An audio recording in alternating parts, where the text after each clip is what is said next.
자, 오늘 말씀 보도록 하겠습니다. 마태복음 10장 1절에서 4절까지 보도록 하겠습니다. 그의 12제자를 부르사 더러운 귀신을 쫓아내며 모든 병과 모든 약한 것을 고치는 권능을 그들에게 주시니라.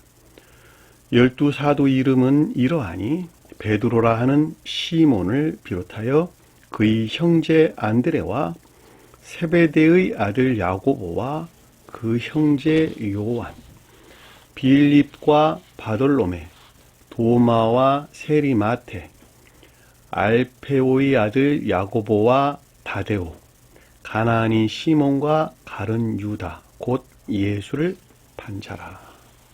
아멘. 지난 시간에 공부했던 내용을 잠시 살펴보도록 하겠습니다. 35절 보니까 예수께서 모든 도시와 마을에 두루 다니시사. 도시는 일반적인 교리를 가리키고 마을은 개별적인 교리를 가리킨다 그랬죠. 그러니까 예수는 신령 존재에 속한 신령선을 표징한다.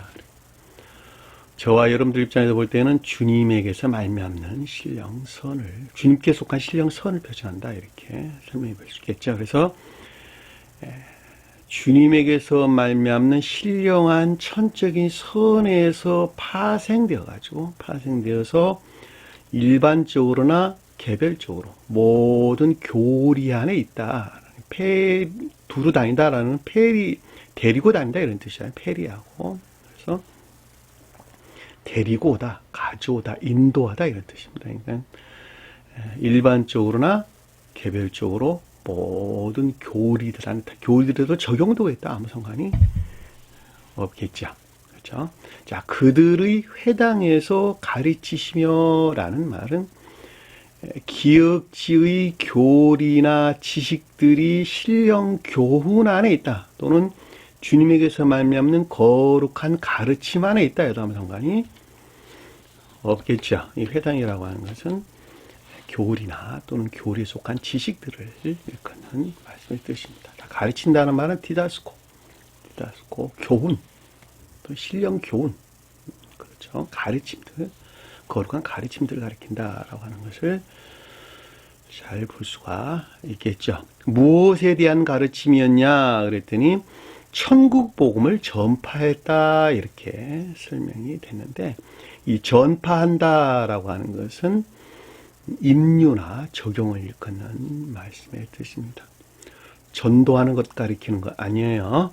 내가 나를 전도하는 거예요. 내가 나를 전도하는 것은 겉사람의 고유 속성 안에 머물러 있는 진리들 안에 주님에게서 말미암는 것들이 임류되어서 개별적인 교리들 안에서 적용하는 것. 그렇죠? 임류되어 적용되는 것. 그것을 가리켜서 전파하다 또는 전하다. 사도들을 가리키는 말도 똑같은 말의 뜻이에요. 그래서 이 전파하다라는 말은 임류나 또는 적용을 가리키는 말의 뜻이에요. 내가 내 자신이 주님에게서 말미암는 것들을 삶 속에서 교리들 안에서 적용하는 것을 가리켜서 전파하다 그랬다. 무엇을 전파하냐 그랬더니 천국 복음을 전파했다는 거예요. 천국 복음이라는 말이, 천국이란 말은 신령 통치 안에 있는 것을 신령 통치 안에 있는 왕국을 가리키는 거예요. 천계나 교회에 속한 것들을 가리킨다라고 하는 것을 잘 볼 수 있고, 그 가운데 있는 거룩한 영적인 것들이 여기서 복음이 표징하는 것입니다. 성경 말씀에서 어디에서나 유앙겔리온, 기쁜 소식이라는 말은 천계나 교회에 속한 거룩한 선이나 또는 진리에 속한 모든 것들 이외에는 다른 것을 가리키는 것이 아니다라고 하는 거예요. 자, 그것들이 주님에게서 비롯되었고, 그 주님에게서 비롯된 것들이 진리 안에 겉사람에서 숨쉬고 있는 진리 안에 들어와 가지고 입류돼서 구체적으로 삶 속에서 적용이 있어야 되겠죠. 그렇죠. 이거 앞에서 말하는 도시와 마을이 표징하는 상태에 있어야 되겠죠. 그렇죠. 왜냐하면 그래야지 한 사람이 지옥에서 해방돼 가지고 천국에 속한 사람으로 바뀌어져 갈 것이니까. 그렇죠. 천국 복음을 전파하시며 무슨 일을 했냐 그랬더니 모든 병과 모든 약한 것들을 고친다 그랬단 말이죠. 그러니까 여기서 병이라고 하는 것은 온갖 악 가운데 있는 것들을, 그리고 모든 약한 것이다 라고 하는 것은 온갖 거짓 가운데 있는 것들이다 라고 하는 것을 잘 볼 수가 있겠죠. 따라서 성경에서 우리가 주님께서 병을 고친다라고 하는 것은 이 육적인 병을 고치는 것이 아니라 영적으로 병들어 있는 자들을 정화시키는 것, 정화해서 주님을 향한 예배 가운데 나아가게 하는 것이죠. 자, 주님을 향한 예배 가운데 나아가는 것을 고치다라는 말의 뜻이에요. 자, 주님을 향한 예배 가운데 나아간다라는 말은 다시 말하면 영적으로 병든 것들이 치료되는 것만큼 주님을 향해서 예배 가운데 나아가게 되는 것이죠. 그렇죠? 그러니까 내가 악 가운데 머물러 있다 한다면 그들은 결코 주님을 예배하는 자가 아니라는 거예요. 주님을 예배할 수가 없다는 것이죠. 왜냐니까 앞에서 우리가 살펴봤던 것 같이 영주의 딸이 죽었다 그랬죠. 그렇죠? 영주의 딸이 죽었다. 자, 일반적인 애정 안에 있는 선과 진리들이 다 멸망된 멸절의 상태, 멸절된 멸망의 상태에 있었다는 것을 우리가 잘 볼 수 있고, 또 내가 아까운 데 머물러 있는 것만큼 진리 안에 있는 것들이 모두 다 더럽혀지고 이화된 상태에 있었죠. 모독된 상태에 있었죠. 12해 동안 혈우증을 앓는 여자가 표정했다는 걸 잘 볼 수 있습니다. 그럼에도 불구하고 선에 속한 애정 안에 있는 것들을 주님께서 뭐라 그랬어요? 진리 안에 있는 선에 속한 애정 안에 있는 것들을 뭐라 그랬어요?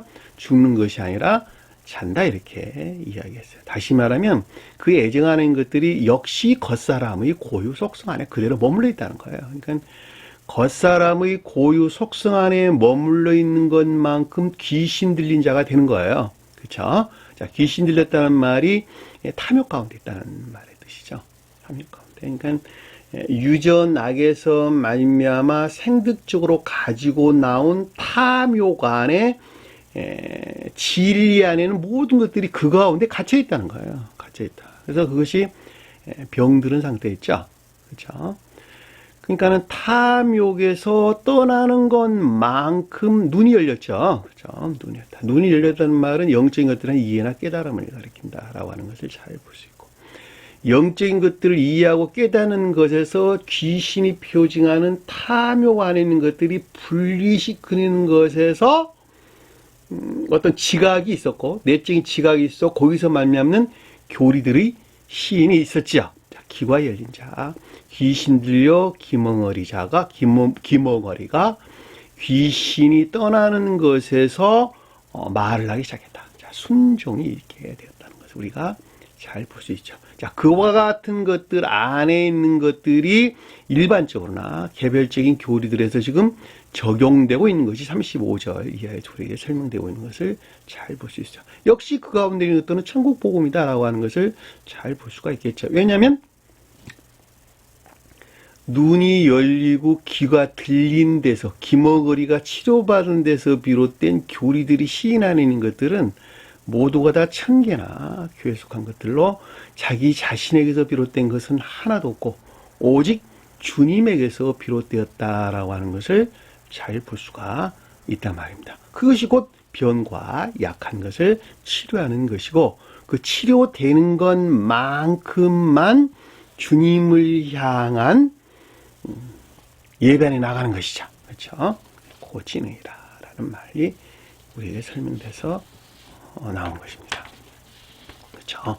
36절 보니까 무리를 보시고 불쌍히 여겼다라는 전자 안에 있는 자들에 대한 주님의 자비가 있었다는 것이죠.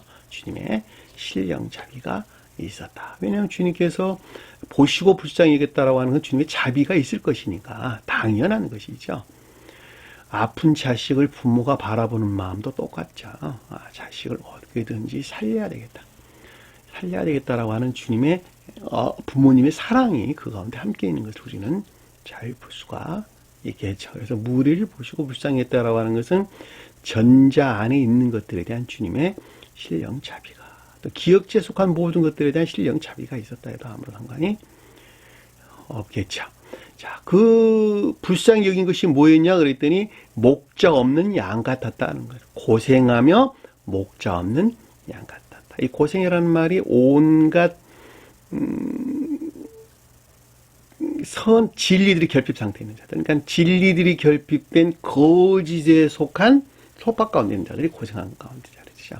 왜 그러냐 그랬더니 목자가 없는 양이다. 가르침만에 있지 못해가지고, 역시 가르침만에 있지 못하니까 거기에서 비롯된 선 안에도 있을 수가 없었겠죠. 이 목자는 가르침, 교리나 가르침을 가리킨다. 양은 선을 표현한다는 것이죠. 지금 교회의 모습이 그렇다라고 하는 것을 잘 볼 수가 있겠죠.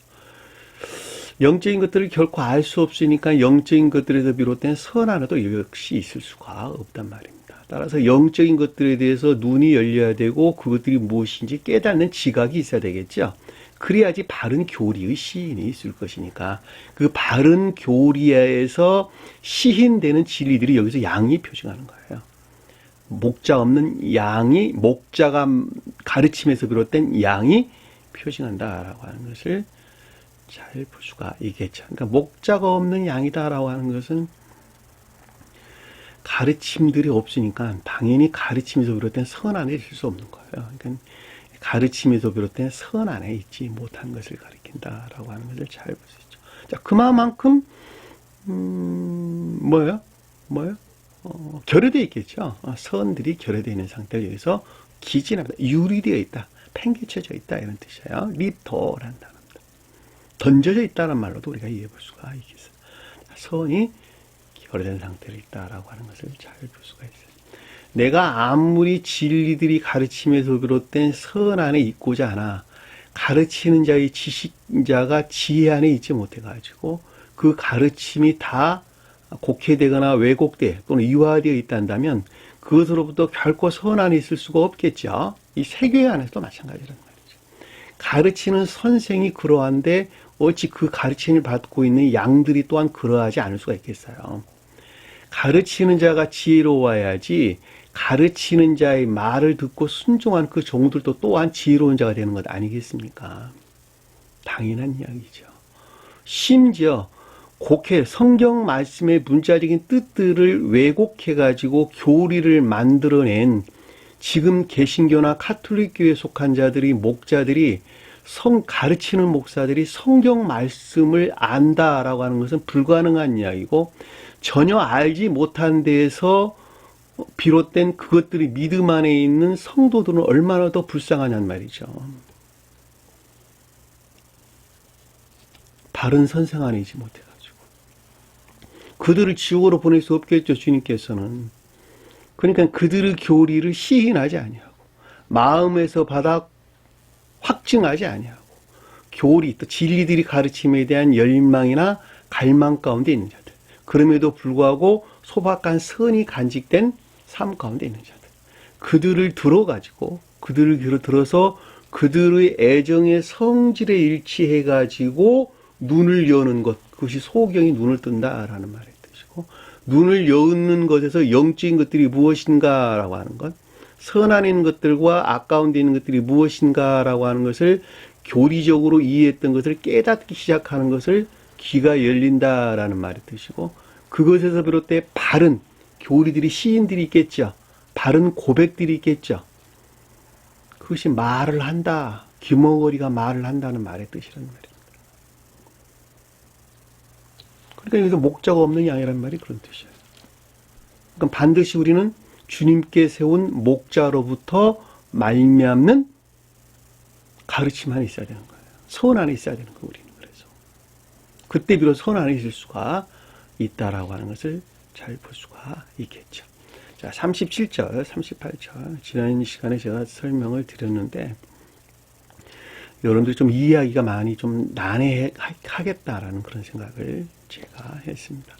이번 시간에 다시 한번 설명을 드릴 것이니까 어렵게 생각하지 말고 쉽게 단순하게 생각하시면 돼요. 단순하게 생각하시면 보다 깊은 것들을 이해할 수가 있습니다. 복잡하게 생각하니까 복잡한 거예요. 단순하게 생각하면 그냥 성경 가르치면 한없이 단순합니다. 누가 복잡하게 만드냐? 자기 자신이 복잡하게 만들어요. 잘못된 지식 가지고. 자기가 가지고 있는 잘못된 지식 가지고 성경 말씀을 잘 이해하지 못하고 어렵게 느껴진다는 뜻이에요. 그러니까 가르치는 말을 단순하게 이해하면 그냥 단순하게 이해될 수 있어요. 합리적으로 다. 시골 사람들 데려다 놓고 가르치면 말귀를 잘 알아듣는다니까. 그분들을 무시하는 것이 아니라 그분들은 마음이 소박하고 배운 지식이 많지 않은 사람들, 배운 지식이 많이 없는 사람들. 그런 사람들이 이 진리를 가르치면 잘 이해해요. 마음 많이 배워서 자기 지식에 아주 복잡하게 얽혀있는 사람들. 그런 사람들은 이런 말들 이해하기가 굉장히 힘듭니다. 역설적이죠. 역설적이에요. 자, 이에 제자들에게 이르시되, 자, 거룩한 진리 안에 있는 것들에 대한 교리적인 지각이나 가르침을 가리킨다. 그랬죠. 추수할 것은 많다. 자, 진리들에서 비롯된 선 안에 있어야 될 것들은 많이 있다는 거죠. 선 안에 있어야 될 것들을 가리킨다. 그런데 일꾼들이 적다. 자, 진리 안에 있는 것들이 결여되어 있다라고 하는 거예요. 그러니까 추수한 주인에게 청하여, 자, 이것들이 비롯될 이 가운데 있는 것들에 대한 열망이나 갈망으로부터 추수할 일꾼들을 보내주고 없어. 여기서 말미암는 이것들로부터 진리 안에 있는 것들, 그러니까 의지에 속한 선 안에 있는 것들로부터 이해에 속한 진리 안에 있는 것들 안에 있게 하고, 이 둘이 결합된 것을 비롯된 그 진리에서 비롯된 선 안에 있게 하소서. 간단하죠. 자, 마음과 생각. 마음은 그 사람이 사랑하는 것이고, 생각은 사랑에 말미암는 사상 안에 있는 것이죠. 그러니까 마음과 생각에서 비롯된 행위 안에 있는 것. 이것이 곧 그 한 사람이다. 제가 이렇게 설명을 드려서 잘 알아들으세요. 설명을 드렸습니다. 그러면 육체는 뭐냐? 이것들을 담고 있는 도구예요. 우리 몸뚱아리는 이 마음과 생각, 행위하는 것들을 드러내는 도구들에 지나지 않는다.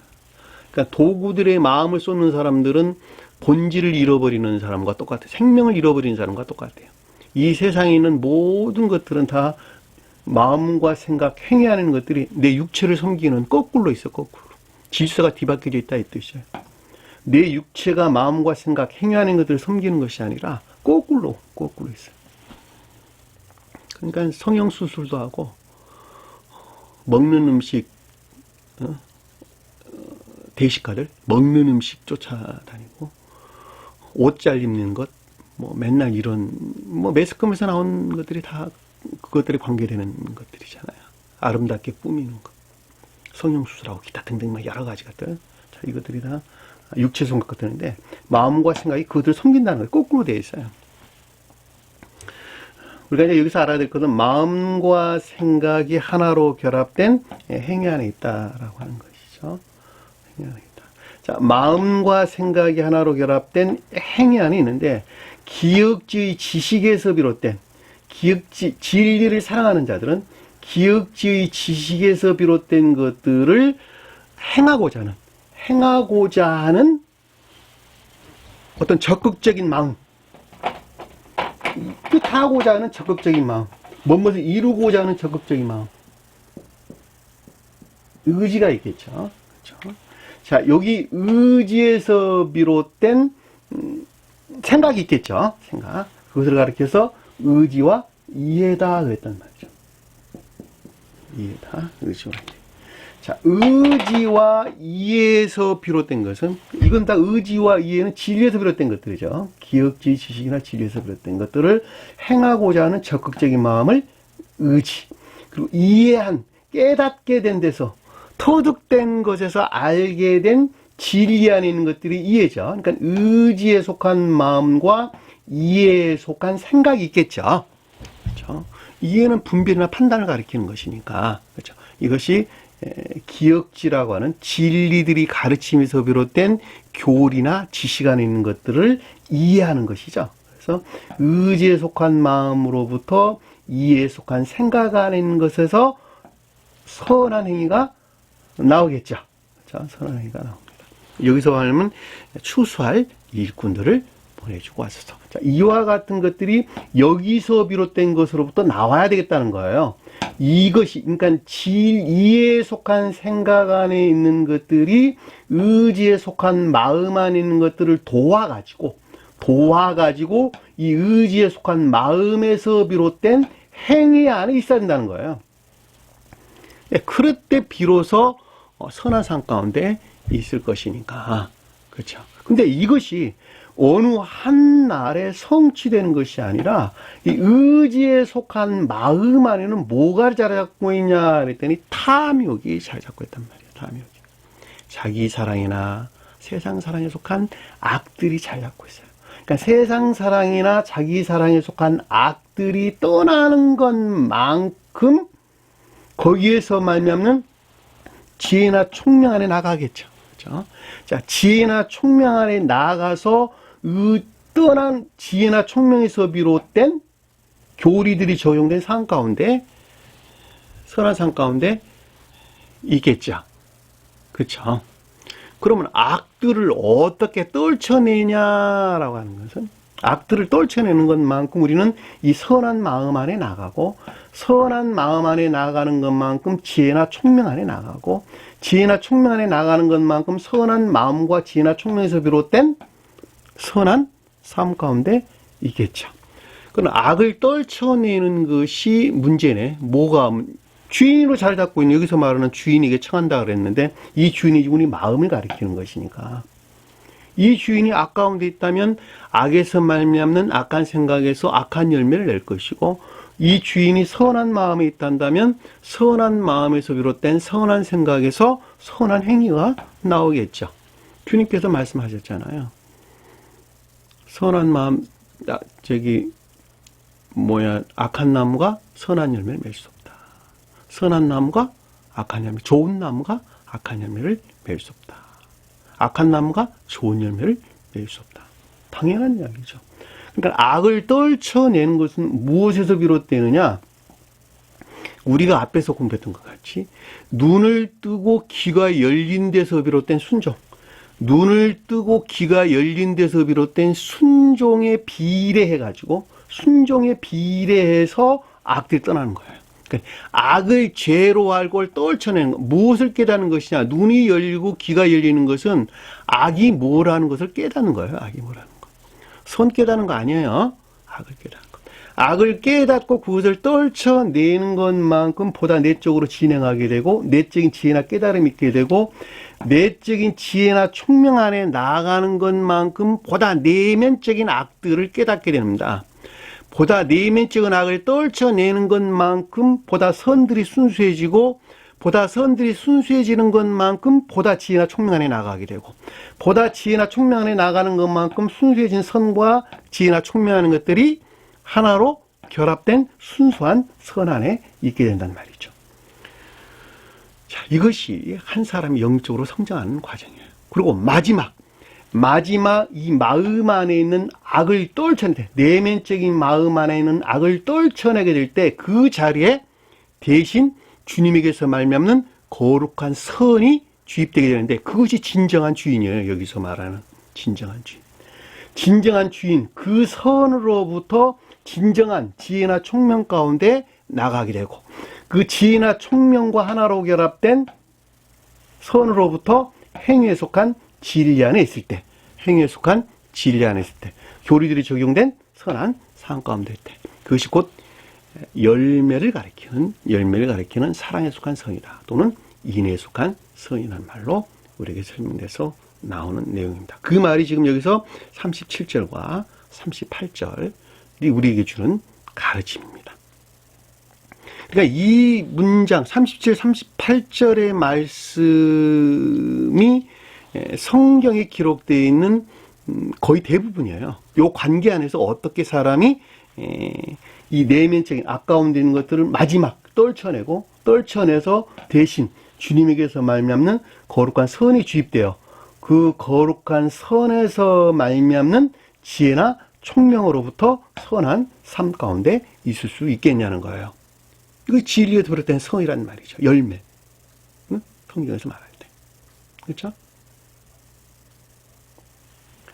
그래서 요 관계를 여러분들이 잘 어떤 관계에서 우리가 한 사람의 영적으로 성장하는가라고 하는 것을 여러분들이 깨닫는다면 성경 말씀의 많은 부분들을 잘 알게 되실 것이다라고 하는 것을 잘 볼 수가 있습니다. 주님 입장에서 볼 때는 이와 같은 관계 안에 있었죠. 2000년 전에 오셨던 주님의 자연적인 사람은 신령 인성에 속한 이와 같은 것들에 대해서 주님께서 진행하는 과정, 신성을 향해서 진행하는 과정.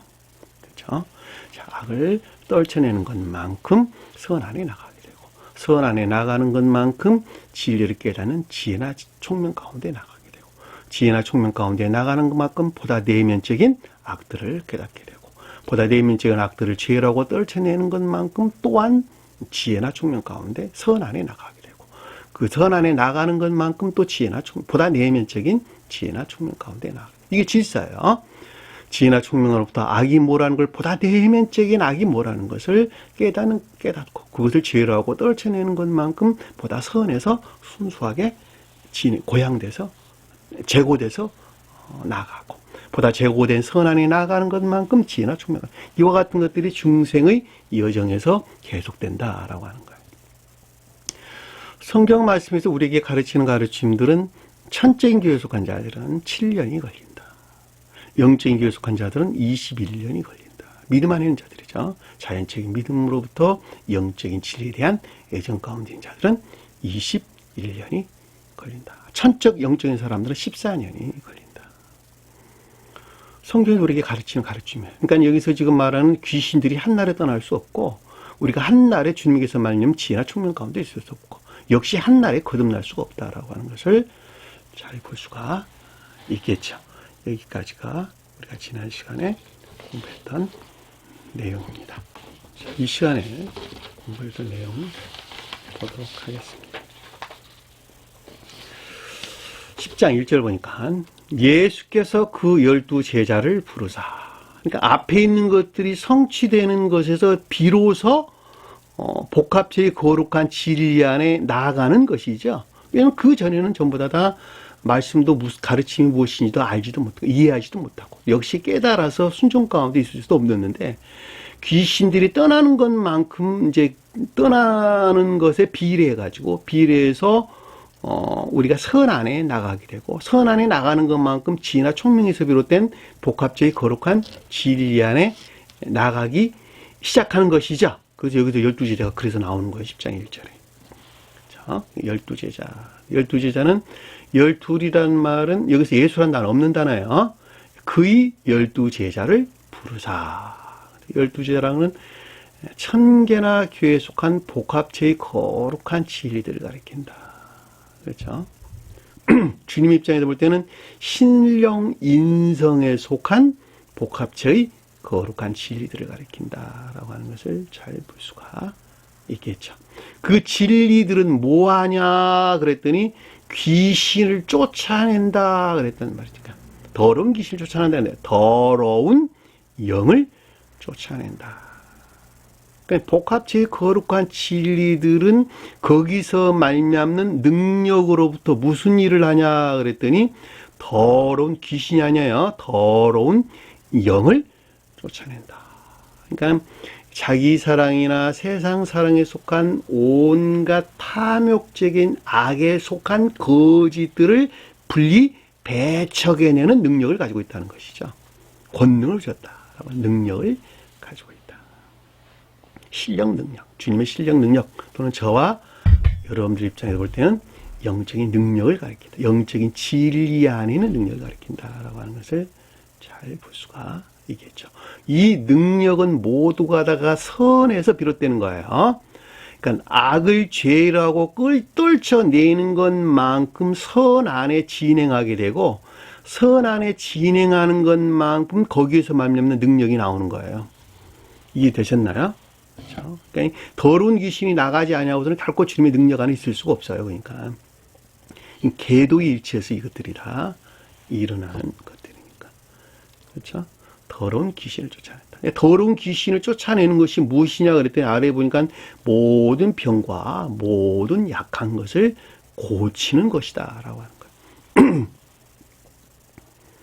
모든 병은 모든 악한 것들을, 모든 약한 것들은 온갖 거짓들을, 그렇죠? 온갖 악과 온갖 거짓들을 치료할 능력이에요. 그것이 더러운 귀신이에요. 더러운 귀신이라 더러운 영이라는 말의 뜻이나 더러운 영 안에 있는 모든 악이나 온갖 거짓, 온갖 악과 온갖 거짓들을 가리킨다라고 하는 것을 잘 볼 수 있고 그것을 정화해서 주님을 향한 예배 가운데 나아가게 하는 주님의 능력이죠. 능력, 권능을 그들에게 주니라. 자, 그들에게 줬다는 것이죠. 그러니까 모든 병과 모든 약한 것을 고치는 권능을 그들에게 주니라.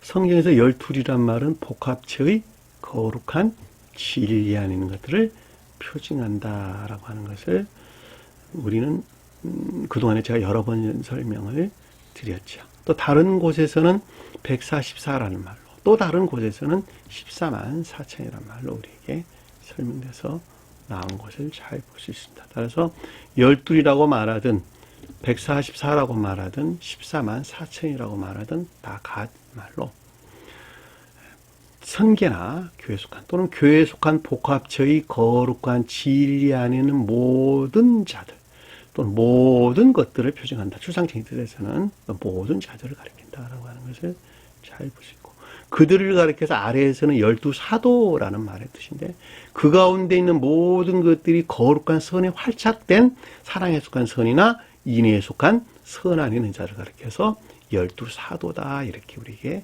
설명돼서 나왔습니다. 이해되셨나요?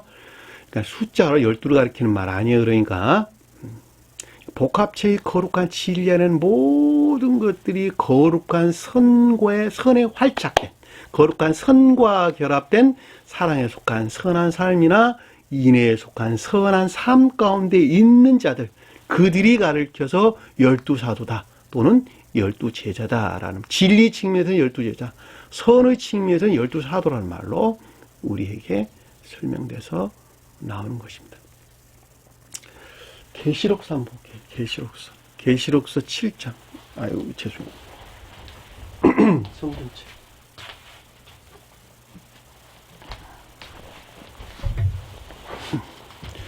자, 계시록서 7장 한번 볼까요? 계시록서 7장.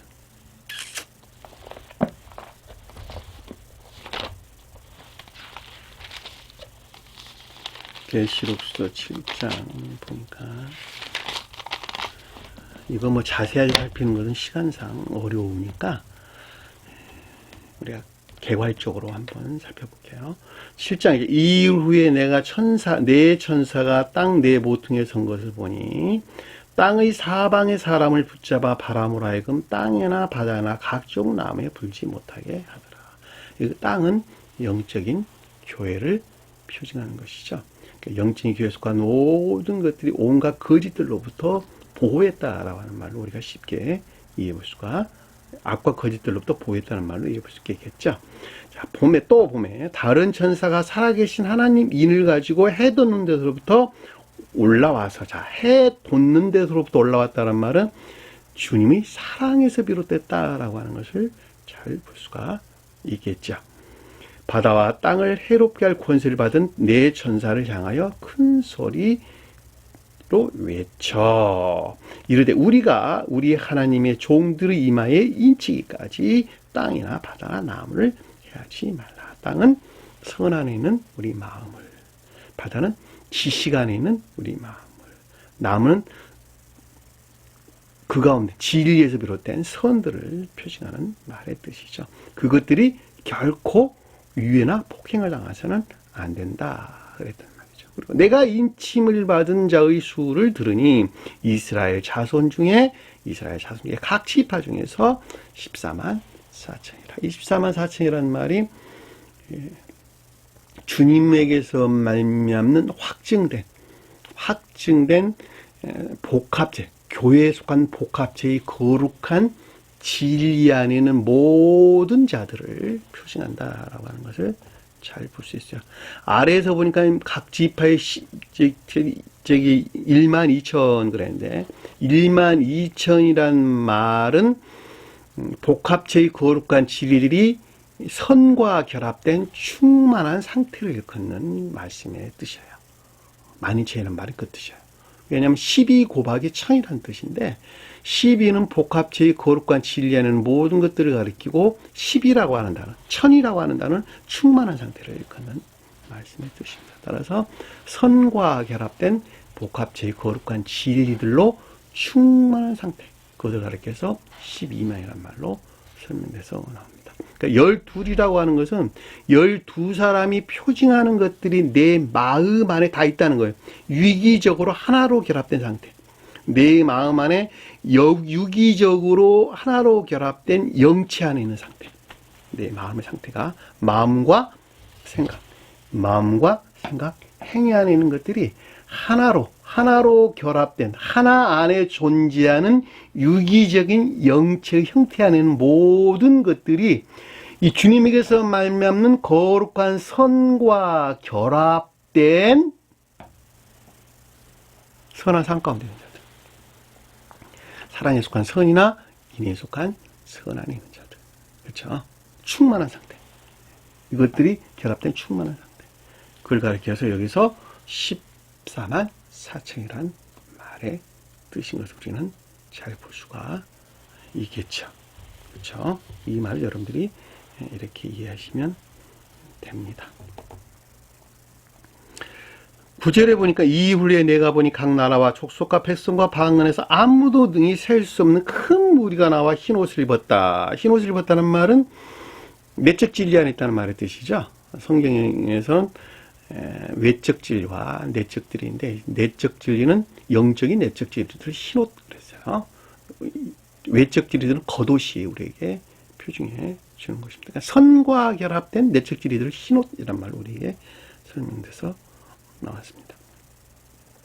손에 종려가지를 들었다라는 것은 합리적인 것들을 일컫는 말씀의 뜻이 영적인 함정인 것들을 들고 보호자와 어린 양 앞에 섰다. 보호자는 천계를 표정하고 어린 양은 그 가운데 있는 신령 인성으로서 주님 또는 신령 선으로서 주님을 표시한다 해도 아무 상관이 없겠죠. 큰 소리를 외쳐 이르되 구원하심이 보호자에 앉으신 우리 하나님 어린 양에게 있도다.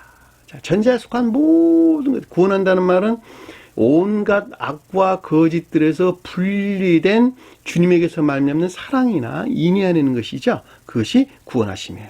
그것이 보좌에 앉으셨다라고 하는 것은 천계 안에 있다는 말의 뜻이고 하나님과 어린 양에게 있다. 하나님은 신령 존재에 속한 신령 진리를 가리키고 어린 양은 신령 존재에 속한 신령 진리가 확증된 신령 인성에 속한 신령 선 안에 있는 주님을 가리키는 말의 뜻입니다. 따라서 어린 양이 어떠다. 모든 전사가 보좌와 장로들과 내 생물 주위에 있다가 보좌 함께 엎드려 대고 하나님께 경배하더라. 자, 여기까지만 보도록 할게요. 너무 다 볼 수는 없는 것이니까 또다 아니라.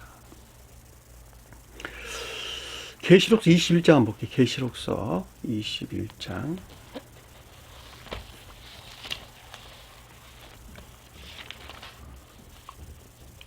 자, 새 예루살렘에 관한 내용이죠. 그렇죠?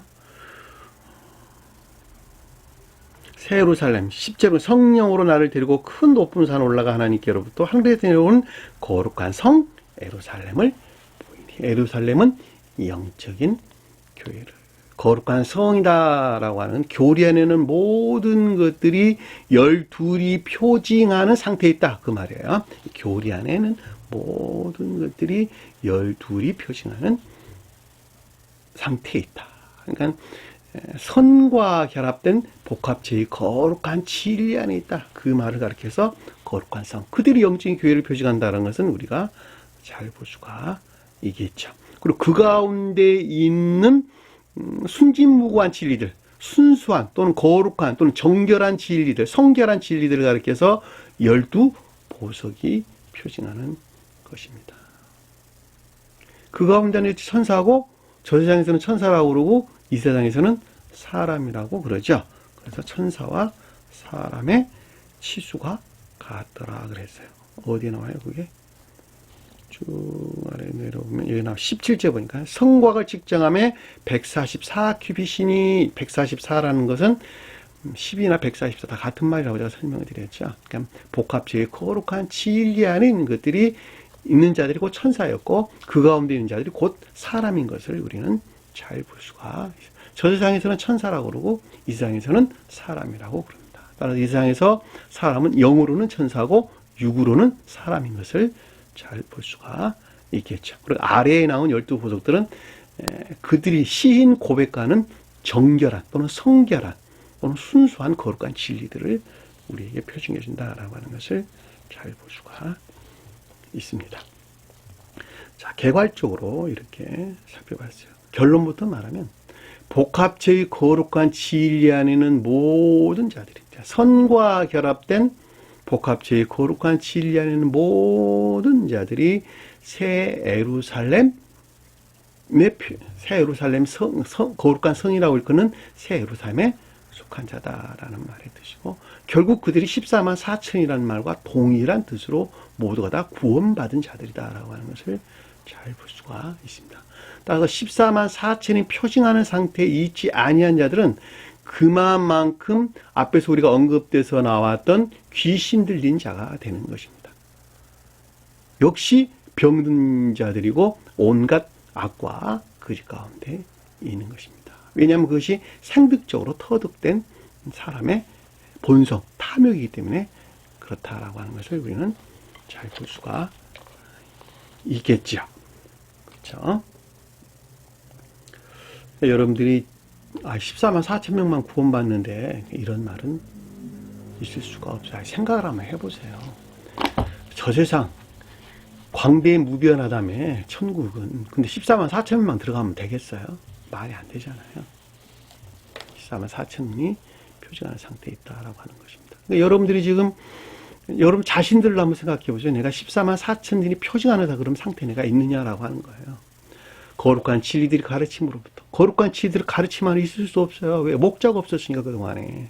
가르치는 선생이 없었는데 어떻게 14만 4천에 들어갈 수가 있겠어요? 생각을 한번 해보시라고. 안타까운 현실인 것을 잘 볼 수가 있습니다. 가르치는 선생이 주님께서 말미암는 지혜나 총명 안에 있을 때 그 지혜나 총명에서 나오는 교리적인 가르침들을 믿고 순종하는 그 가운데 있는 자들, 그 가운데 있는 자들이 점진적인 과정을 통해서 14만 4천이 표징하는 또는 144가 표징하는 또는 12제자가 표징하는 상태로 거듭나게 된다라고 하는 것을 잘 보시죠. 그 거듭난 자들에서 아래에서 설명하기를 12사도 이름 이렇게 설명했단 말이죠. 앞에서는 12제자들이 나눴고 아래에서는 12사도를 했단 말이죠. 왜냐하면 사도라는 말은 복합체의 거룩한 진리들이 거룩한 선과 결합된 사랑에 속한 선 아니나 또는 인애에 속한 선 아닌 자들을 우리에게 표시해 주기 때문에 그렇단 말이죠. 그 사도란 말에서 나오는 거예요. 제자들은 진리 안에 있는 자들, 사도는 선 안에 있는 자들을 가리킨다라고 하는 것이죠. 자, 이름은 이러하니, 그런데 이름이라고 하는 것은 본성과 성질을 가리킨다라고 하는 것을 잘 볼 수 있겠죠. 그 한 사람 이름이 그 사람의 모든 것들을 간직하고 있다라고 하는 것을 잘 볼 수가 있어요. 주님의 이름, 그럴 때 주님의 두 이름은 신령, 선과 신령, 진리를 가리키는 말의 뜻이죠. 그 주님의 두 이름에서 파생된 모든 것들이 앞에서 우리가 살펴봤던 복음이라는 말로 우리에게 내가 설명을 드렸어요. 복합체의 거룩한 영적인 모든 것들, 그렇죠? 유한겔리온, 기쁜 소식이라는 말로 우리가 설명돼서 나왔죠. 자, 그 본성과 성질이 뭐냐 그랬더니 아래 12제자들은 12제자가 표징하는 상태에 있는 모든 것들이 유기적으로 연합된 영체를 이끄는 말의 뜻이에요. 내 마음 안에는 모든 것들을 가리키는 말의 뜻이에요. 왜냐하면 그들이 곧 천계고 천기가 그 사람을 가리키는 것이니까. 개별적인 형체 안에 있는 교회가 하나로 연합돼 큰 교회를 이룬단 말이죠. 그러니까 개별적인 형체 안에 있는 천계, 나라는 한 사람이 하나로 연합되어 큰 천계를 이룬단 말이죠. 나무 하나가 곧 숲을 이루는 것과 유사하단 말이에요. 나무가 하나가 둘이 되고 둘이 열이 되고 열이 100개, 1000개에 대해서 나중에는 큰 숲을 이루는 것과 똑같단 말이죠. 큰 숲은 개별적인 형체에서부터 한 나무에 지나지 않는 거예요. 그러니까 그 한 나무가 곧 큰 정원을 이루는 것이란 말이죠. 그러니까 천국도 똑같단 말이죠. 나 한 사람이 교회고 천국이란 말이죠. 그러니까 여기서 12이라고 하는 것은 12이 표징하는 것들이 하나로 연합되어 복합체 안에 있는 유기적인 영체, 유기적인 영체 안에 나 자신을 일컫는 말씀의 뜻이에요. 자, 그 가운데 있는 베드로라는 시몬과, 그렇죠. 베드로라는 시몬은 여기서 지금 거듭난 자들, 다시 말하면 선과 결합된 복합체의 거룩한 진리 안에 있는 자들, 또는 거룩한 복합체의 진리들이 주님에게서 말미암는 거룩한 선과 선에 활착된 영체 안에 있는 자들이니까 베드로라는 시몬은 사랑과 지혜를 표징한다.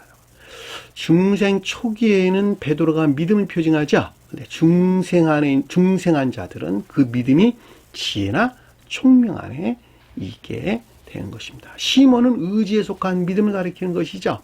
중생 초기에는 의지에 속한 믿음을 가리키나 중생한 자들은 의지에 속한 믿음 안에 있는 것들이 사랑 안에 있게 되죠. 그렇죠? 그래서 베드로라는 시몬은 사랑과 지혜를 표징한다라고 하는 것을 잘 볼 수가 있죠. 자, 사랑과 지혜에서 비롯된 교리 안에서 어떤 것들을 드러내는 순종이 있겠죠. 그래서 그 형제 안드레다 이렇게 우리에게 설명해서 나오는 것입니다. 구분하세요. 베드로라는 말이 믿음을 가리키나 거듭난 자들에게는 지혜나 총명 안에 있는 것들을 일컫는 말의 뜻이고, 그 지혜나 총명이라고 하는 것은 사랑과 결합되어 있는 것들이다라고 하는 것을 잘 의지에 속한 마음과 사랑과 결합된, 주님에게서 비롯된 것들이 다 사람에서 비롯된 것은 하나도 없고 오직 다 주님에게서 비롯된 것들입니다. 그 형제 안드레다. 안드레는 순종을 이끄는 말의 뜻이죠. 교리들 안에서 의지에 속한 사랑과 이해에 속한 지혜, 또는 선에 속한 사랑에 속한 선과 지혜에 속한 진리 안에 있는 것들, 진리 안에 있는 것들이 결합된 선용 안에 있는 것들. 사랑에 속한 선 안에 선한 삶, 사랑에 속한 선한 삶. 이 가운데는 순종이에요. 순종. 하나죠, 하나니까. 마음과 생각이 하나로 결합돼. 그래서 베드로라는 시몬과 비롯해 그 형제 안드레, 한 사람 안에는 마음과 생각, 행위하는 것들, 사랑과 지혜, 거기서 말하는 순종을 가리킨다라고 하는 것을 잘 볼 수가 있습니다. 제가 자꾸 강조해서 여러분들에게 설명드리는 것은 요것 관계 안에서 일어나는 것들을 여러분들이 시인되지 아니하고서는, 깨닫지 아니하고서는 삼위성에 대한 이해도 전혀 할 수 없어요. 삼위일체에 대한 개념도 전혀 이해할 수 없고, 삼위일체에 대한 삼일성, 주님이 삼일성, 신령성과 신령진리, 신령 활동하는 것들이 어떻게 하나 안에 존재하는가라고 하는 것도 똑같은 말의 뜻이에요. 이것들을 깨닫지 못하고서는 성경 말씀을 이해한다라고 하는 것은 불가능한 이야기예요. 있을 수 없어요, 한마디로 말하면. 자꾸 제가 강조하는 거예요. 아버지와 아들 성령이란 말 같은 말이에요. 아버지는 의지에 속한 선을, 아들은 이해에 속한 진리를, 성령은 활동 안에는, 신령, 소용 안에는 주님의 신의 활동을 가리킨다는 말이죠. 그러니까 한 사람 주님 안에 있는 이것이 나 안에 있는 한 사람인 것 같이, 이분은 주님 자신 안에는 한 분 주님이시라니까. 하나님 안에 존재하신 것이라니까. 그것을 이해 못하면 어떻게 성경 말씀을, 이런 가르침들 이해할 수가 있겠어요. 한번 생각을 해보시라. 자, 세베대의 아들 야고보와 그 형제 요한. 야, 이 두 가지, 둘씩 딱딱 끊어서 여러분들의 설명을 드리는 것입니다. 왜냐하면 하나는 선안에 있는 것, 하나는 진리 안에 있는 것을 우리에게 표징해 주는 것이기 때문입니다. 따라서 12제자라고 하는 것은 둘씩 끊어서 6개로 총 나누어서 우리가 생각해 볼 수가 있겠죠. 그러니까 베드로라는 시몬과 그 형제 안드레, 그리고 세베대의 아들 야고보와 그 형제 요한, 이렇게 둘씩 끊어지는 거예요. 세베대의 아들 요한, 야고보, 아들이란 단어 없는 단어예요. 없는 단어니까 빼버렸어요. 세베대의 야고보와 그 형제 요한. 세베대가 뭐냐 그랬더니 우리가 앞에서 살펴봤어요. 신령 천적인 사랑 안에 있는 것들이다. 그렇죠? 신령 천적인 사랑 안에 있는 것들을 세베대다, 이런 말로 설명돼서 나왔다는 것이죠. 야고보는 여러분들이 잘 아는 것 같이 사랑이나 인애를 표시한다라고 하는 것을 잘 볼 수가 있겠죠. 그러니까 천적인 사랑 가운데 있는 것. 그러니까 세베대의 야고보다라고 하는 것은 신령 천적인 사랑 안에 있는 것들을 가리킨다. 또는 신령 천적인 인애라는 말로도 설명될 수 있는 말인데, 여기서는 인애라는 말보다는 사랑이라는 말이 훨씬 더 잘 어울리는 말의 뜻입니다. 왜냐하면 그 형제 요한까지가 선 안에 있는 천적인 교회에 속한 자들에 대한 설명을 우리에게 설명해 주기 때문에 그렇단 말이죠. 선 안에 있는, 내 마음 안에 있는 천적인 것들에 대한 설명이 여기서 그 형제 요한까지가 표징하는 거예요. 요한은 천적인 사랑과 이 가운데 있는 사랑에 속한 선한 삶을 일컫는 말씀의 뜻입니다. 그러니까 세베대의 야고보다라고 하는 것은 신령 천적인 사랑 안에 있는 것들. 그 형제 요한이다라고 하는 것은 교리들 안에서 적용되고 있는 것들로 사랑에 속한 선 안에 있는 삶을 우리에게 설명해 준다라고 하는 것을 잘 볼 수가 있겠죠. 그러니까 이것이 분리될 수 없는 하나다라고 하는 것을 잘 볼 수가 있습니다. 이것이 신령 천적에 속한 사랑 안에 있단 말이죠. 이 신령 천적에 속한 사랑에서 말미암는, 사랑에 속한 선한 삶 가운데 있는 것이죠. 베드로가 여기에 있는 거예요. 지혜나 시몬 베드로가 사랑과 지혜 안에 있는 것들, 이 지혜 안에 있는 것들에서 비롯됐다는 거예요. 그러니까 이것과 이것이 하나로 결합된 결과 안에 있는 것들, 목적과 원인 그리고 결과 안에 있는 것들이 하나로 되어 있다라고 하는 것을 잘 볼 수가 있겠죠. 자, 3절 보니까 빌립과 바돌로메와 도마와 세리마테, 알페오의 아들 야고보와 다데오, 이렇게 나오는데, 이 빌립과 바돌로메, 이 빌립이란 말은 성경에서 말을 좋아하는 자라는 뜻이에요. 말을 좋아하는 자, 말을 사랑한다, 이런 뜻이에요. 말을 사랑한다. 필로스가 친구, 형제라는, 형제나 아델포스라는 단어를 썼고, 성경에서 보면 친구란 말은 필로스라는 단어를 썼어요. 헬라에서 보면 친구란 말이 좋아한다, 이런 뜻이에요. 애정하는 이런 뜻입니다. 그 단어와 합성된 단어가 말과 그 단어 히포스, 말이라는 단어가 히포스라는 단어, 그 단어가 둘이 합해졌어요. 필로스와 히포스라는 말이 합쳐진 단어가 여기서 지금 빌립이라는 단어예요. 그러니까 말을 좋아한다라는 것은 총명을 가리킨다라고 하는 거. 총명이나 지식, 그러니까 교리 안에 있는 총명이나 지식, 총명을 가리킨다라고 하는 거예요. 지혜나 총명. 여기서 필립이라는 단어가 우리가 설명. 자, 교리 안에 있는 지혜나 총명이 뭐냐? 궁금하죠. 그렇죠? 자, 교리들 안에는 아까 우리가 거룩한 성 그랬단 말이죠. 거룩한 성 예루살렘, 영적인 교회에 속한 거룩한 교리 안에 있다 이 말인데, 영적인 교회에 속한 거룩한 교리 안에 있는 것들과 그렇지 못한 것들을 분별하고 판단하는 이해. 그렇죠. 판단하는 이해. 이 가운데 있는 것들이 교회에 속한 거야, 교회에 속한 것들이 아니야. 선용 안에 있는 것들이, 행위 안에 있는 것들이, 가르침에서 비롯된 선한 삶 가운데 있는 것들이, 이것들이 교회에 속한 것이야, 교회에 속한 것이 아니야. 이것이 악한 것이야, 선한 것이야. 이것이 진리 안에 있는 것이야, 거짓 안에 있는 것이야. 라고 하는 것을 분별하는, 판단하는 지식이나 총명을 여기서 말, 그런 거예요. 말. 필립, 그랬어요. 필립. 말을 좋아하는 자, 필립. 빌립이란 단어예요. 말이 끄는 교리는 뭐예요, 그러면? 말이 끄는, 마차는 뭐예요? 마차가 교리를 가리키는 거예요, 그래서. 반대로는, 온갖 망상이나 추론에서 비롯된 거짓된 교리를 가리키죠? 바로의 병거. 그렇죠? 바로의 병거. 그 말이 바로의 병거라는 말의 뜻이에요.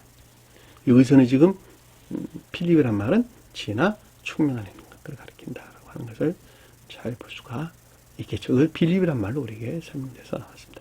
자, 바돌로메 그랬는데, 바돌로메라라는 말은 영적인 시험을 통해서 깨닫게 된 영적인 선용의 목적 안에 있는 것들에 대한 내적인 지각.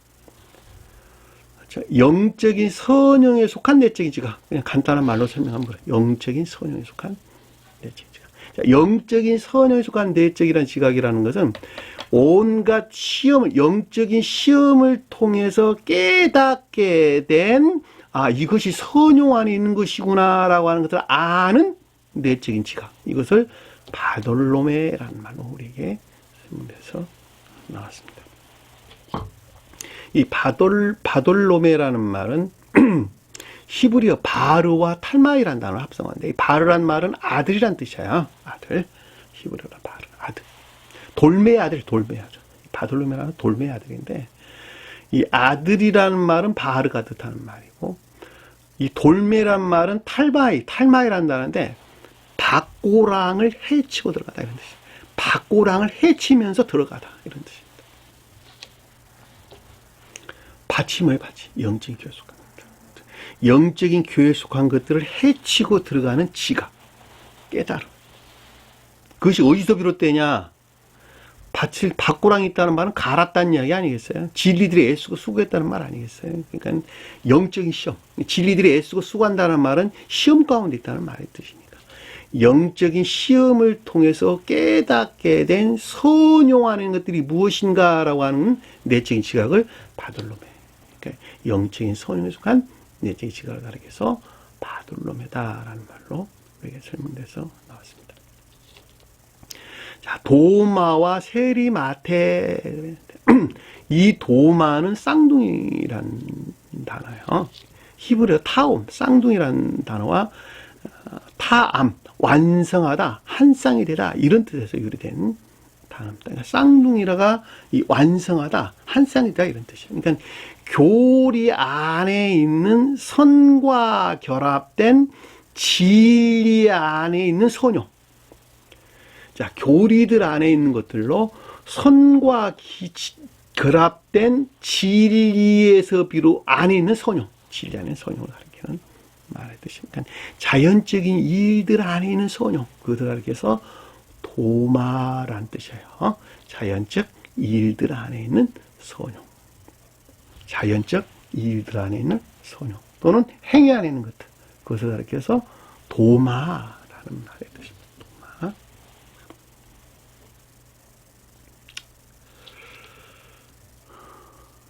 세리마테는 뭐냐? 세리마테. 세리는 우리 앞에서 공부하면 했었죠. 세리말은 기역지의에서 비롯된 진리에 속한 애정하는 것들. 자, 기역지에서 비롯된 진리에 속한 애정하는 것들이 세리란 단어 뜻이었어요. 근데 여기서는 지금 중생한 자들에 대한 설명을 하고 있는 것이니까 선과 진리에 속한 애정 안에 있는 혼인에 속한 기쁨이나 행복, 이것을 세리 마테가 뜻하는 단어입니다. 그러니까 선과 진리에 속한 애정 안에 있는 혼인에 속한 기쁨이나 그 가운데는 행복 또는 지복이라 해도 아무 상관이 없겠죠. 그래서 세리 마테라는 단어예요. 마테라는 말은 여호와의 선물이라는 단어예요. 그러니까 따라서 사랑에 속한 선이나 인애에 속한 선안에 있는 것들을 가리키고, 또 다른 말로는 교리적인 것들이 혼인에 하는 것을 가리킨다라는 말을 잘 볼 수 있고, 또 그 가운데는 기쁨이나 행복을 뜻한다라고 하는 것을 잘 볼 수가 있겠죠. 세리란 말은 애정 안에 있는 것들을 가리키는 것이니까 선과 진리에 속한 애정 안에 있는 것들을 가리킨다라고 하는 것을 잘 볼 수가 있겠죠. 앞에서 그 형제 요한이란 말은 천적인 사람들, 또 선에 속한 애정 안에 있는 자들에 대한 설명이고, 3절 이하에서 빌립으로부터는 진리 안에 있는 것들에 대한 우리에게 설명, 진리에 속한 애정 안에 있는 것들에 대한 우리의 설명을 가르친다라고 하는, 앞에 있는 건 선에 속한 사랑 안에 있는 것들에 대한 설명이고, 여기서는 지금 진리에 속한 애정 안에 있는 것들에 대한 설명이다라고 하는 것을 잘 볼 수가 있겠죠. 그래서 세리마트까지 공부를 했네요. 자, 알페오의 야고보와 다데오라 부르는 네바이오스 단어가 빠졌어요. 알페오의 아들이라는 단어 없는 단어예요. 알페오의 야고보와 다데오라 부르는 네바이오스. 그렇죠? 이 알페오인데 앞에서는 세베대의 야고보 그랬는데 여기서는 알페오의 야고보 그랬단 말이죠. 세베대의 야고보는 신령천적인 사랑하는 것들을 가리킨다 그랬죠. 거기서 선의 측면에서 우리가 설명해주고 있다는 것을 잘 볼 수 있고, 여기서 알페오의 야고보 그랬는데 알페오는 알파와 오메가일 때 이 알파가 의인화된 단어예요. 알페오란 말은. 내가 알파요 오메가라는 말은 진리라는 측면에서 처음부터 끝까지 모든 것들이 주님에게서 말미암는다. 진리 안에 있는 모든 것들은 극내적으로나 극외적으로 모든 것들은 오직 주님에게서 말미암는다. 그 가운데 주님께서 인도하시고 섭리하신다. 내가 처음이다 마지막이다 라고 하는 것은 선의 측면에서 모든 것들 또한 오직 주님에게서 말미암고 오직 주님이 섭리 안에 있다라는 말로 우리에게 설명해서 나왔죠. 그쵸? 내가 알파와 오메가요. 처음과 나중이라. 그러니까 여기서 지금 보면 알페오라는 말은 알파. 그러니까 교리 안에 있는 의듬적인 진리 안에 있는 것들. 의듬적인 진리 안에 있는 것들로 야고보가 표징한다라고 하는 거예요. 그렇죠? 왜냐하면 아까 제가 설명드렸던 것 같이 방금 알파 오메가는 진리에 대해서 설명을 우리에게 지금 해주고 있는 것이니까. 그러니까 진리 안에 있는 첫 번째 가는 것. 알파가 뜻하는 첫 번째 가는, 으뜸 가는 것. 그것이 야고보가 표징하는 것도 안에 있다는 뜻이에요. 야고보는 사랑과 인애를 가리키는 것이니까 이 사랑과 인애가 교리 안에 있을 때는 혼인애나 상호애 안에 있다라는 것을 잘 볼 수가 있겠죠. 자, 혼인애다, 상호애다라는 말은 이 마음과 생각 안에 있는 것들, 그러니까 이에 속한 선과 의지에 속한 선과 이에 속한 진리가 하나로 결합된 결과 안에 있는 것들. 하나로 결합된 결과 안에 있는 것들. 그러니까는 궁극적으로 교리들이 적용되는 삶에 속한 것들이 마음과 생각에 있는 것들과 하나로 결합된 상태. 그것을 가리켜서 여기서 혼인 안에 있다. 자, 천적인 사람들은 혼인 안에 있다 그러고 천적 영적인 사람들은 상호애 안에 있다 그런 것입니다. 자, 영적인 믿음 안에 있는 자들은 인애 안에 있다라는 말의 뜻이에요. 영적인 믿음 안에 있는 자들은 인애 안에 있다는 말의 뜻이니까 상호의 혼인의 상호의 인애를 가리킨다라고 하는 것을 그것이 야고보의 속성인 것을 우리는 잘 볼 수가 있겠죠. 그래서 여기서 알페오의 야고보다라는 말은 교리 안에 있는 혼인애나 상호애 또는 인애를 가리킨다라고 하는 것을 잘 볼 수가 있습니다. 이 알페오란 말은 히브리에서 헬라프라는 단어부터 유래된다는데 이것이 바꾸다, 변화되다, 새롭게 하다 이런 뜻을 간직하고 있습니다. 참고로 알페오란 말은 히브리에서 헬레프 나는데 그 말이 변화되다 또는 바꾸다 또 새롭게 하다 움트다 또는 폐지하다 이런 뜻을 간직하고 있습니다. 그 다음에 다데오라 부르는 네바이오스 그렇죠. 이 다데오라 부르는 네바이오스다. 이 다데오가 뭐냐 그랬더니 원어를 보면 가슴이 뜻이 가슴. 단어가 빠져서 네바이오스라는 말이 빠졌어요. 다데오라 부르는 네바이오스예요. 다데오라 부르는 네바이오스. 네바이오스는 뭐냐? 심장이라는 뜻입니다. 심장. 그러니까 다데오라 부르는 네바이오스. 가슴이라 부르는 심장이라는 뜻이에요. 가슴을 직역하면 가슴이라 부르는 심장. 심장이 뭐죠? 사랑의 대응한다. 그렇죠. 사랑에 대응한 자들이죠. 사랑에 대응한다. 사랑 안에 있는 자들, 선을 사랑하는 자들은 진리를 사랑하죠. 그러니까 선 안에 있는 자들은 진리를 사랑하죠. 자, 우리 몸이 심장은 폐장 안에 있는 것들을 사랑하고 폐장 안에 있는 것들은 폐장은 심장을 사랑하죠. 그래서 폐장과 심장이 하나로, 심장과 폐장이 하나로 결합되어 파생된 유기체의 형체 안에 있는 모든 것들이 내 한 몸을 형성하고 있단 말이죠. 그쵸? 보면 심장과 폐장이 서로 사랑해가지고 거기에서 파생된 모든 유기적인 자연적인 형체 안에, 유기적인 자연적인 형체 안에 있는 것이 내 한 몸이에요. 그러는 것 같이. 자, 여기 다데오라 부르는 레파이오스라는 말은 심장이라고 하는 사랑 안에 있단다면 그 사랑 안에, 선을 사랑하는, 선 안에 있는 자들은, 사랑 안에 있는 자들은 진리 안에 있는 것들을 사랑하겠죠. 자, 폐장에는 사랑한다. 자, 진리 안에 있는 것들은 사랑 안에 있는 것들, 선 안에 있는 것들을 사랑하겠죠. 따라서 선 안에 있는 자들은 진리를 사랑하고 진리 안에 있는 자들은 선을 사랑하겠죠. 그리고 거기에서 파생된 애정 안에는 모든 것들이 교회를 이룬단 말이죠. 다시 말해 주님의 거처를 이룬단 말이죠. 주님의 거처, 주님의 나라, 교회, 천기를 이룬단 말이죠. 그렇죠? 따라서 여기서는 다데오라 부르는 네파이오스다란 말은 선이 진리를 사랑하고 진리가 선을 사랑하는 데서 파생된 애정 안에는 모든 것들이 거주하는 주님의 나라, 주님의 거처를 일컫는 말씀의 뜻인 것을 잘 볼 수가 있겠죠. 그 말을 가리켜서 다데오라 부르는 네파이오스다라고 하는 것을 잘 볼 수 있겠죠.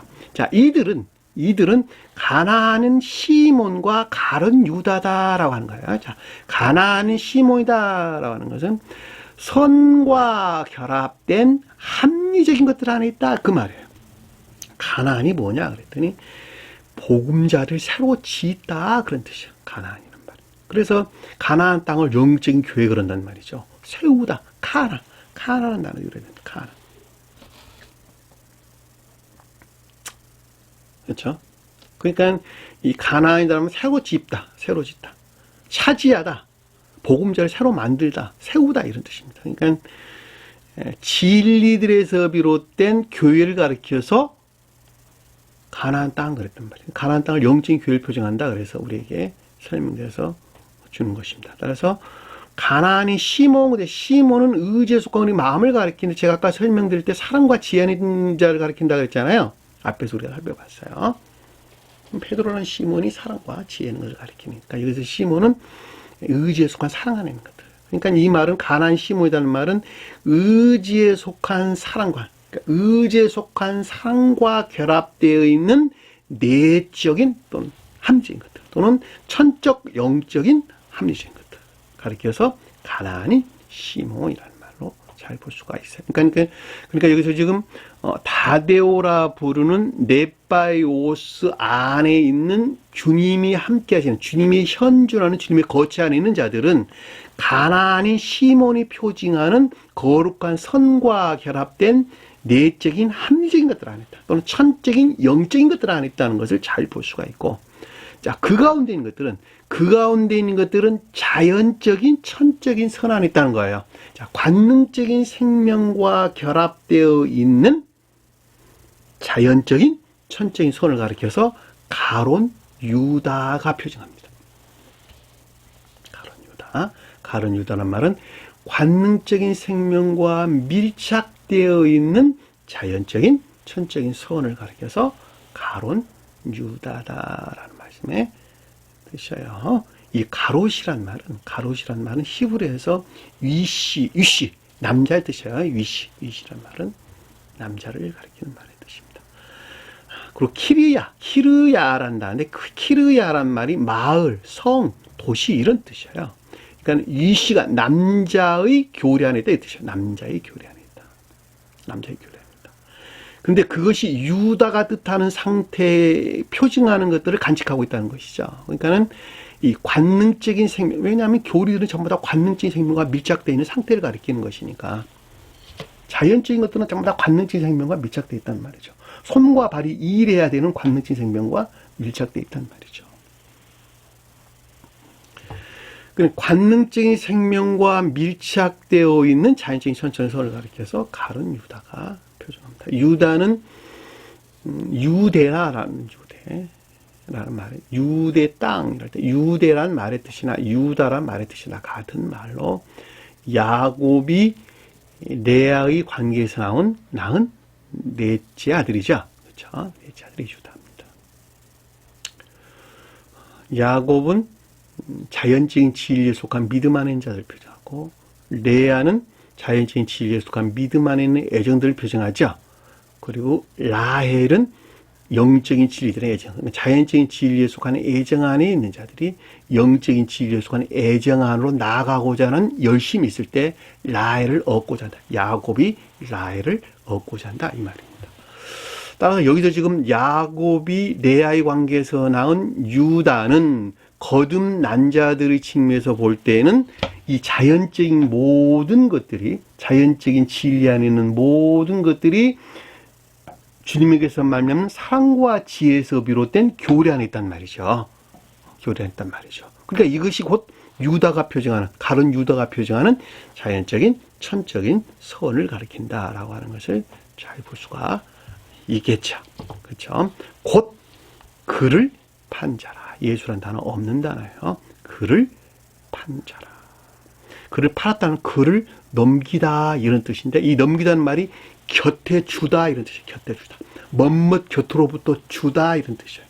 멋멋 곁으로부터 주다라는 뜻이에요. 그러니까 앞에 있는 12이 표현하는 모든 것들이 주님에게서 말미암아 전수된 상태. 주님에게서 말미암아 전수된 상태를 가리켜서 그를 넘긴 자다라는 뜻이에요. 자, 반대로 보면 주님에게서 말미암는 12이 표적하는 모든 것들을 배반하는 가룟 유다가 된단 말이죠. 왜? 관능적인 생명과 밀착되어 있는 것들을 애지중지하는 것에서, 관능 생명과 밀착되어 있는 것을 자기 사랑이나 세상 사랑에서 비롯되어 애지중지하는 것에서, 자기 사랑이나 세상 사랑으로부터 이 가운데 있는 것들을 애지중지하는 것에서 이 가운데에서 열매를 맺고 있는 복합체의 거룩한 진리들에서 분리되는 것이죠. 그만큼 주님을 배반한 자가 된단 말이죠. 그러니까 이 말은, 그러니까 그를 넘긴 자라는 말은 두 가지 측면에서 우리에게 설명해 준다는 것. 거듭난 자들에 대한 설명일 때는 주님에게서 말미암는 복합체의 거룩한 진리하는 상태를 가리키나, 반대로 멸망받은 족속들에 설명할 때는 주님에게서 말미암는 복합체의 거룩한 진리들에서 분리되어 관능적인 생명에 속한 것들을 우르르는 자기 사랑에 속한 아까운 자를 가리킨다라고 하는 것을 잘 볼 수가 있습니다. 그들이 주님을 배반한 자고 역시 지옥 안에 머무는 자들이다라고 하는 것을 잘 볼 수가 있겠죠. 자, 이와 같은 것들은 가장 높은 수에서는 신령 인성 안에 있는 주님 자신에 관한 내용인데, 그것들을 우리가 지금 인간 피조물이 우리가 그것을 안다라고 하는 것은 불가능한 이야기입니다. 다만 대응하는 지식들로부터 주님에게서 말미암는 거룩한 영적인 것들 안에는 이와 같은 것들에 대한 것들을 우리가 충분하게 이해해 볼 수 있다라고 하는 것을 잘 볼 수가 있습니다. 이 가르침들은 주님이 12 제자들이 표정하는 것들과 매우 흡사하게 닮아 있고, 역시도 같은 것을 우리에게 설명해 주는 것을 잘 볼 수가 있습니다. 오늘 주신 말씀 마음속에 깊게 새기시고 한 주간도 승리하는 저와 여러분 되기를 간절히 축원합니다. 주기도문하는 것으로 오늘 공부를 마치도록 하겠습니다. 하늘에 계신 우리 아버지, 이름을 거룩히 여김을 받으시오며 나라의 임하시며 뜻이 하늘에 신 것 같이 땅에서도 이루어지리라. 오늘날 우리에게 일용할 양식을 주옵시고 우리가 우리에게 죄진 자를 사하는 것 같이 우리를 사하여 주옵시고 우리를 시험에 들게 하지 마옵시며 다만 악에서 구하옵소서. 나라와 권세와 영광이 아버지께 영원히 싸움나이다. 아멘.